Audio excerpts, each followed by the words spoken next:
We've been talking on the show with Israeli women in business about how the war has impacted their businesses. Today, you're going to hear a slightly different story, one from a woman who has shared an experience that she never anticipated. But first, welcome to Crescendo, the show amplifying voices of women in business. I'm your host, Rachel Lubchansky, small business strategist and coach, helping women with the tools, support, and resources they need to build businesses that allow them to make more money and achieve work-lifestyle harmony. This is a show to help people around the world see what it's like building a business and persevering through a crisis. You get to hear real stories, hear about my guests' struggles and strengths, and learn about ways that you can participate. This episode is for you if you're a business owner with a particular interest in women in business, or you're somebody who's interested in supporting small business here in Israel. I want to bring in my guest today and introduce you to Elisheva Hudson. She's a documentary filmmaker, entrepreneur, and storyteller at Hudson Films. Welcome, Elisheva. Hi, thanks so much for having me. I am so happy to have you and looking forward to this conversation. Really, really important. Tell us a little bit about yourself, your family, where you live within Israel, just to give us some context of where you are. Sure, yeah. So I'm originally from Colorado. I went to school and studied film in the States. In my industry, there's definitely a lot of people self-taught, but my journey was actually like through, I guess, traditional college, that sort of thing. Been living in Israel 10 years. It's really, really crazy to say that. Um, And I lived in Beit Shemesh for many years, lived in Jerusalem, and about, I think it's 2 years ago at this point, a little over 2 years, we moved out to Beit Shemesh. And I've been running my business just before COVID, funny timing there.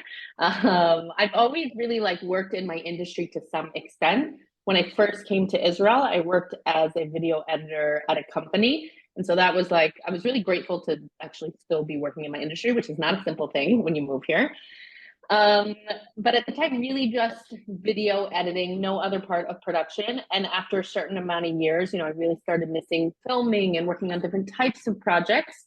And so I slowly started experimenting with maybe I could freelance, maybe I could do this. And so I kept my job while trying to freelance. And then eventually I saw, okay, this could be a thing. And I opened my business and thank God it's been doing well.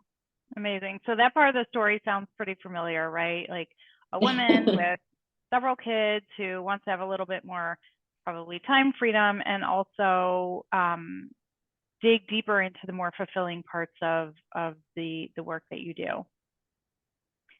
Tell us about your business. Tell us a little bit more about your business before the war started. Like, who do you work with? What kinds of projects do you do? Right. So like you might have mentioned, so my background, the like aspect of film that I kind of focused in was I always really loved and studied documentary film. When you're learning, you learn all sorts of aspects, but I really found that, I don't know, following real people, real stories, that always really spoke to me. I was always like, why are we creating like fictional stories? There's so many interesting people out there. And I also love the process of it as well. The fact that, there's a person or there's a story and your job is to kind of develop like what is the story that will speak to the audience. That was always something I really, really loved.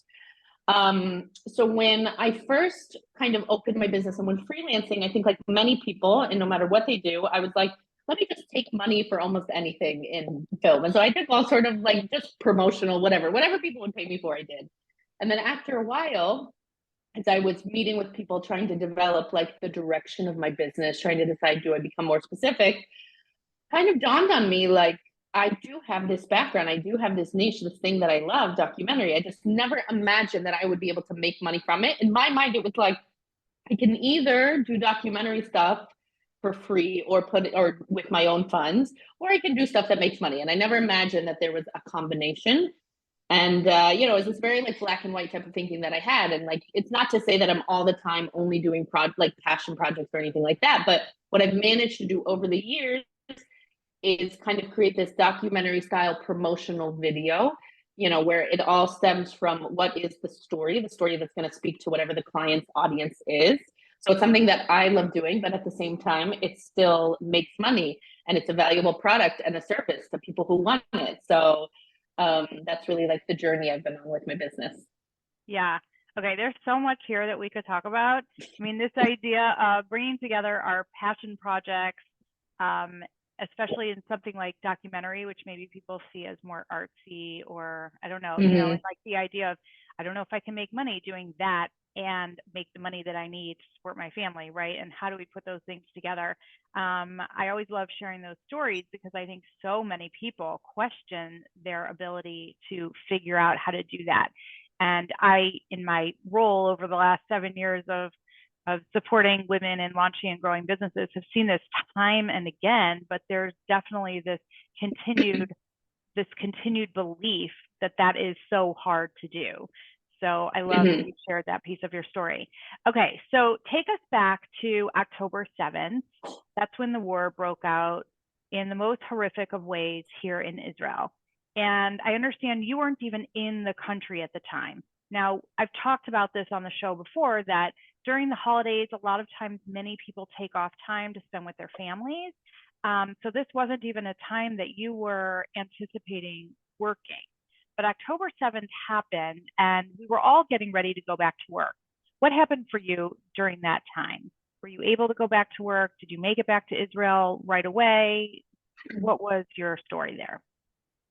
Yeah, so like you mentioned, you know, it was a week-long holiday, and some people do work at those like during that week in between days, whatever. I choose not to. So, anyways, I was going to take about a week, almost 2 weeks off because I was going to visit family. Now, when the war broke out, I was stuck abroad, so I wasn't able to come back on the day I wanted. So, first of all, there was a lot of just like I didn't know when I was coming back. I think I was probably overly optimistic. Oh, it'll be fine. I'll get back, no problem. Wasn't exactly the case. I did eventually obviously get back fine, and I didn't have to wait so long. But I basically was in America an extra week. So what happened for me was that it became this like elongated break. I had a few projects that had sort of started before, but we hadn't really gotten started. And so I felt that there was a lot of people who were just frozen, even with those projects that they had already signed on with me. People were just waiting. First of all, I wasn't back here, so I couldn't begin work until I got back to Israel. And second of all, you know, so many people I feel like were just frozen personally, business wise. They didn't know what to do. Can people work? Should people work? Is it even appropriate right now? Should we continue with these projects or not with these projects? The two projects that I had sort of started before, they weren't necessarily so affected by the war because these are projects that need to take place like disconnected from the war. They still are like they need to promote certain things, they need to do certain things. And there was a delay, of course, but beyond that wasn't so much. The other thing with my business that I think even once I came back that I found was it was very hard for me to get a sense of taking on new projects. Is it appropriate to reach out to people right now? I think in my mind, you know, I really wanted to potentially make relevant projects, whether that's fundraising videos for what's going on here, or even just get a better sense as to where different nonprofits, because that's a big group of one type of client that I work with is nonprofits, where are their heads at? Do they want to make content relevant to this? Do they just want to freeze right now? Is anybody even want to take on marketing campaigns in the next 6 months? You know, like I think there were just a lot of questions. Now that we're like a few more weeks out, I think you're starting to see certain organizations that are dedicating themselves to these causes. And then there are other ones that are saying, okay, let's slowly get back into it. But when it first happened, it was like nobody knew. And everyone I feel like was just frozen. Yeah, absolutely. I've talked about that in my own writing and I think on the show as well. Very difficult time to know what to do. And there is really no right or wrong. It's a Right. feeling and it's going to be different for each person and each organization, but it's really taken quite a bit of time to move through it and sort of feel out what is going to work in this time and what's not.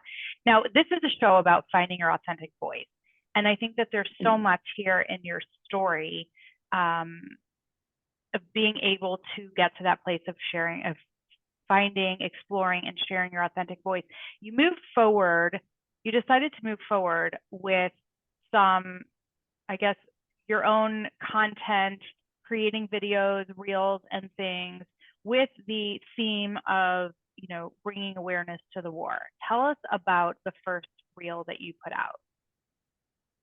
Right. So I would say in general, just to like have some context to it, just so people don't think this was just like so easy for me, is always I have, funnily enough, even though I like studied documentary film, I've always been this sort of like, I like to see all sides kind of person. And I feel like I've always had this hesitancy or fear to be able to share any sort of confrontational thing, something that people won't like. It's always been a difficult thing for me. And it's a very interesting thing being a person in business where your personality is so much of like your business identity.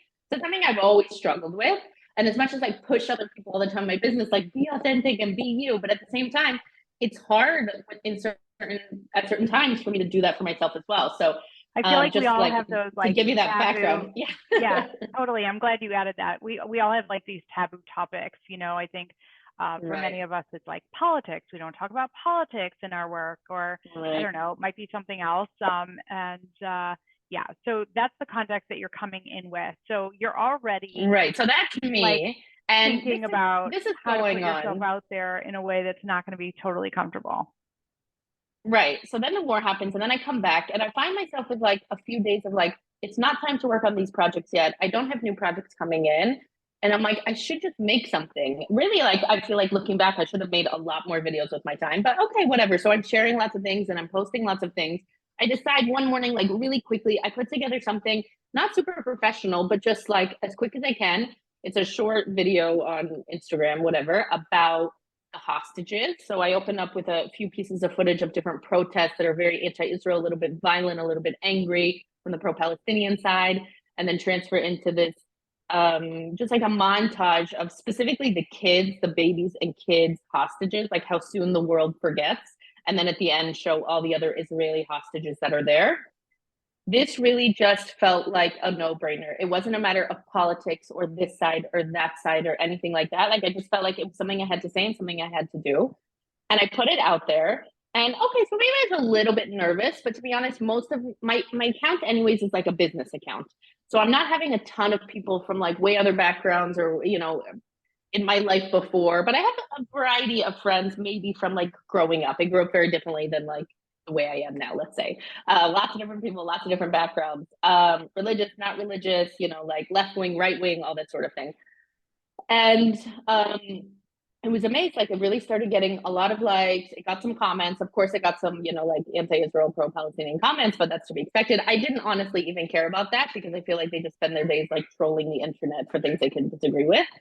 And then I started seeing like, oh, I got some new followers. I don't remember 5, 10, 15, something like that. So then I went to my account to be like, oh, cool, what number am I at? And I was lower than I was before, which means that because I had posted this video that I don't know how many, like I didn't really check before, but X number of people had not followed me and like had unfollowed me. And I remember feeling like, on the one hand, like that's ridiculous because this video, like even if you don't necessarily agree and you're coming at it from a different place, I didn't say anything so horrible or so controversial that even someone who disagrees with me like would unfollow me. I went through to take a look and I noticed I had some like what I thought were very, very good friends from growing up who no longer follow me. Now, who knows if that happened before or it happened because of this video, whatever. But I definitely felt like I started to go through this like painful process of like, on the one hand, it's to be expected because of what's going on right now. And as much as we're facing a very real war, we're also facing a PR and a social media war. So it's not surprising, but it was still very hurtful. And it continues to be from time to time. People who, I thought were my friends who like, even if we disagree, that's okay. Um, People, I started seeing like very good friends of mine posting lots of free Gaza, free Palestine, support people in Gaza. People who are very good friends with me who didn't even bother to like reach out or talk to me or say anything to me. Which, again, like I totally understand that people come at this from a different thing. They're watching completely different news than the stuff here. I don't necessarily like fully hold that against them, but it was shocking to me that people would then just not even reach out to me. They care more about these imaginary people on the other side than someone they actually know. And it just was like a reality to me. So it was hurtful and it does continue to be hurtful, but it also was very liberating because this difficulty I had and this fear I had about don't ever share things that are controversial and don't share this and don't share that and worry so much what other people think. Like when I did it for something that I actually really do believe in, it was a little bit hurtful, but it was also very liberating because I'm like, now I don't have to worry about what they think anymore. Now I can just continue to say things that I actually want to say. I can continue to do things that I want to do. And sure, it's a little hurtful that X number of people may unfollow me, but I was walking around eggshells around them anyways. So who really cares? So it's hurtful, but it's also liberating to go through that process. And I feel like even more so now I can like practice what I preach in terms of like, be real with yourself, be who you are, the people will follow. Yeah. It's difficult. It is. Like, I'm not going to say it's not, but it is worthwhile. Mm. So what kind of advice do you have then for people who are still teetering, they're struggling, they're walking on those eggshells, they feel like they don't know what to say right now, they don't know how to say it, they're trying to sort of like craft it in ways that maybe will be a little bit more likable across the spectrum or whatever. This is really the process of sharing out our authentic voices. And you nailed it. You waited for the opportunity to share something that you were so deeply committed to without question. What advice would you have for somebody else who's like just ready for it but scared, not sure how to go about it? So there's two things. There's the personal, like being authentic yourself, and then there's the business side. I made a post a few days after that video that was like kind of giving advice to business owners about like if you're frozen and haven't made any posts, this is what I would do, at least from a video perspective. So I talked about it's really important just to show up. Even if you don't know what you want to say or you don't have words right now, like your audience needs you, your community needs you. And so you don't have to feel like you have all the words, but like showing up is a very powerful thing, even while people are still confused, scared, frustrated, like all of the feelings that they're feeling. It's so much better to like say an imperfect message in this case, I feel, than to just disappear and do nothing. Because disappearing is also sending a statement. It's saying, I don't want to be involved, I don't want to be a part of the conversation. And people can assume really negative things about you when they don't hear you saying anything at all. So that's point A. But in terms of like the overall, like you're a business, what should I do? How should I say it? The first thing is you really need to like go in deep with yourself and like figure out, okay, if I didn't care what anybody thought, like what do I actually think about things? Like what do I actually want to say? You can't go ahead and like live your authentic truth, right? Whatever that means, but you can't do that until you actually know what it is authentic to you. So if you want to say something about what's going on in Israel, if you just want to share that you're in pain and but you don't really know like this, that, or the other thing, if you want to share that you're mourning over innocent lives lost on all sides, like whatever it is that you think, you need to figure that out first. And then we can sit and think, okay, my business, my community, like who are they? And where is the combination of my authentic truth, what I think and what I feel, and where they are coming from? I still don't think necessarily it's like the best idea to just like unload on your audience because they're not your therapist, they're not your best friends, you're still running a business, right? But there's a way to combine like who you are and what feels authentic to you in a way that speaks to your audience. I did, like, just as an example, as like a post, I did one post that was a video project I did a few years back, and it was one of the people we had interviewed was a Druze man whose father and father before them had died fighting for Israel. So I shared a photo of this project. It wasn't necessarily saying anything, and I wasn't saying like talking about Druze people, whatever, but it related to what's going on, people dying for their country, people fighting for what's right. And even that is something that's adding to the conversation, but it's what's authentic and true to me in a way that I hope is interesting to my audience, which is filmmakers, nonprofits, people who enjoy films, people who are part of these marketing campaigns, et cetera, et cetera. These are such good points. There's a lot of gray area. The lines are very blurred with people like us who have personal brands, right? Where our brand is, we are our brand. And I love that you said that, your audience is not your therapist. We've all read those posts where people are just sort of like going on and on about all the things that are affecting them in life. And I think this point that you're making about it's what's your truth and how is it relevant, pertinent to your audience, and then that's the connection, that's the intersection that we really want to focus on to be most impactful in terms of communicating with our audience. And then of course lean into our family and friends and those people in our personal circles for the rest of it. So thank you. Yeah, those are really great suggestions and ideas. Anything else you want to share about this story, what you're walking away with?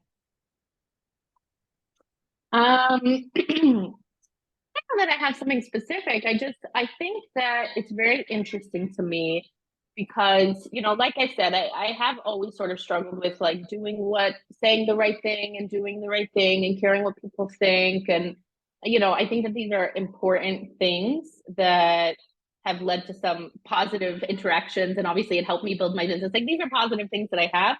But it's interesting, like when push comes to shove and something truly shocking happens or something that is so clear cut to oneself, sort of like where you land on the issue, so to speak, or whatever, or something that you feel so strongly about, it's kind of like you realize that those voices in your head, I don't want to like discount them, but they're sort of like you realize what's important and it's no longer important. And so sometimes we have situations that really push us to help us see what we think, what we feel about certain things, and that also help us to like care less what other people think. And so I guess like to anyone listening, look, it doesn't have to be something big, something huge, but I challenge you to put yourself a bit out of your comfort zone, even if it's not comfortable for you, even if you don't normally talk about politics, if that's even what we're calling this.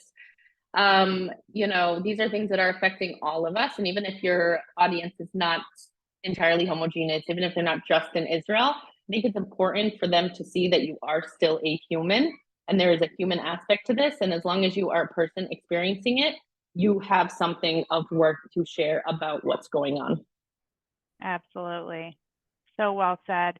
And while you were speaking, I actually did think of one other question, which is, how do you think you might use your voice now going forward, now that you've come out with it? Now that I've come out, yeah. Look, I would love to spend more and more time creating more content. There are other ideas that I had about videos that I could make, but thankfully, like more work is starting to come in. So of course, it's about balancing paid work with some of this work, and it can be a combination as well. I hope that there can be a combination. It would be great if I could create even more work about the war, about what's going on, and also get paid for it. That would be great. But I'm trying not to think in such black and white terms. I'm trying to, with the time that I have, try and create or push out pieces of content that I think are important, put things out there. And none of us know how long this is going to go on for. So I don't even know how long this type of content will be relevant. Sadly, I think there's always a need for this type of content because there's so much to fight against. Let's put it that way. But I hope I can continue to put more types of workout, put more of my own workout, and not worry so much about it being fitting into this cookie cutter box of like a nonprofit video or a promotional video or whatever. Yeah. So I hope I can create more things and put it out there and care less what people think. Really nice. I think the sky's the limit in terms of sharing our truth. And I just want to thank you so much for sharing that story and how it really enabled you to step out in new ways, which I truly do believe will enhance your business and also bring you deeper fulfillment in your work and the marketing aspects of what you do. So thank you so much for being here. I will post links to Elisheva's platforms below in the show notes so that you can connect with her. And of course, if you want to support Elisheva or other small business owners here in Israel, there is smallbusinessisrael.com. And we all very much appreciate your love and support that you are sending our way.